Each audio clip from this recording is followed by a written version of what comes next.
going on, Mary Madison? We are out in sort of small little community, Pleasantville, Pennsylvania, location scouting for blood of Ohma.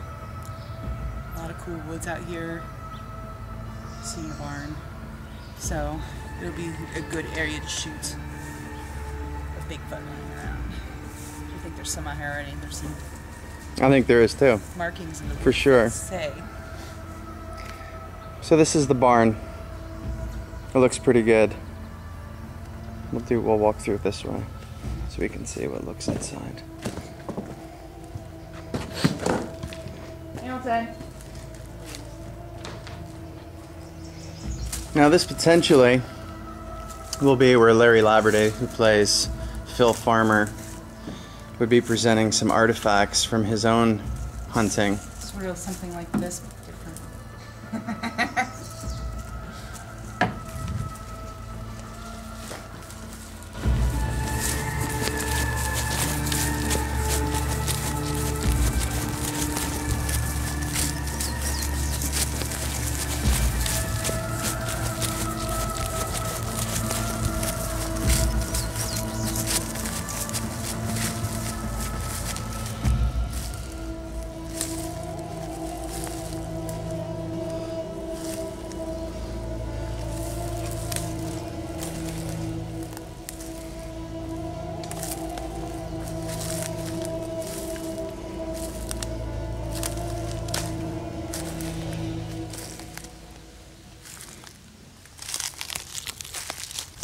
What's up? What is up? What we have here is pretty typical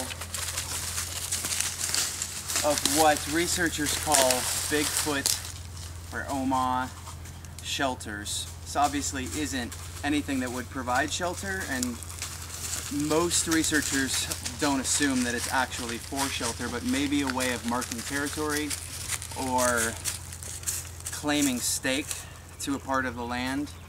Essentially what happens is the monsters will lean into a tree and knock it over. So they fall together almost like a teepee. And typical of seeing wood like this that has just literally been torn up.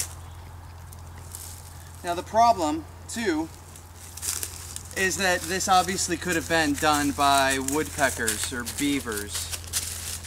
It could have been wind, it could have been lightning. Because we just came across this, obviously, you know, when it's been here a long time, this wood is dry. But this is very similar to what confirmed Ohma shelters look like. Very similar. Have you found much more out here? The first walk around on the property, we found a couple of these kinds of structures where the wood seems to be purposefully done that. Now, the owner of the property told me earlier when he walked us around first that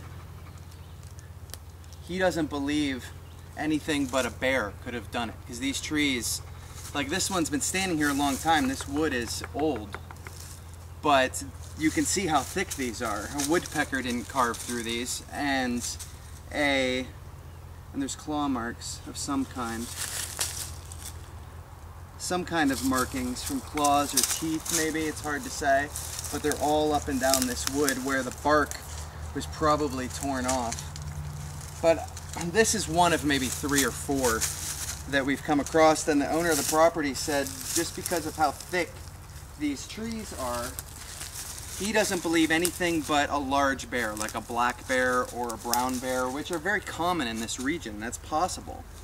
But bears are not known to purposefully knock trees together either. So, who knows? But this is just one of, like I said, maybe 3 or 4 that we came across on the property.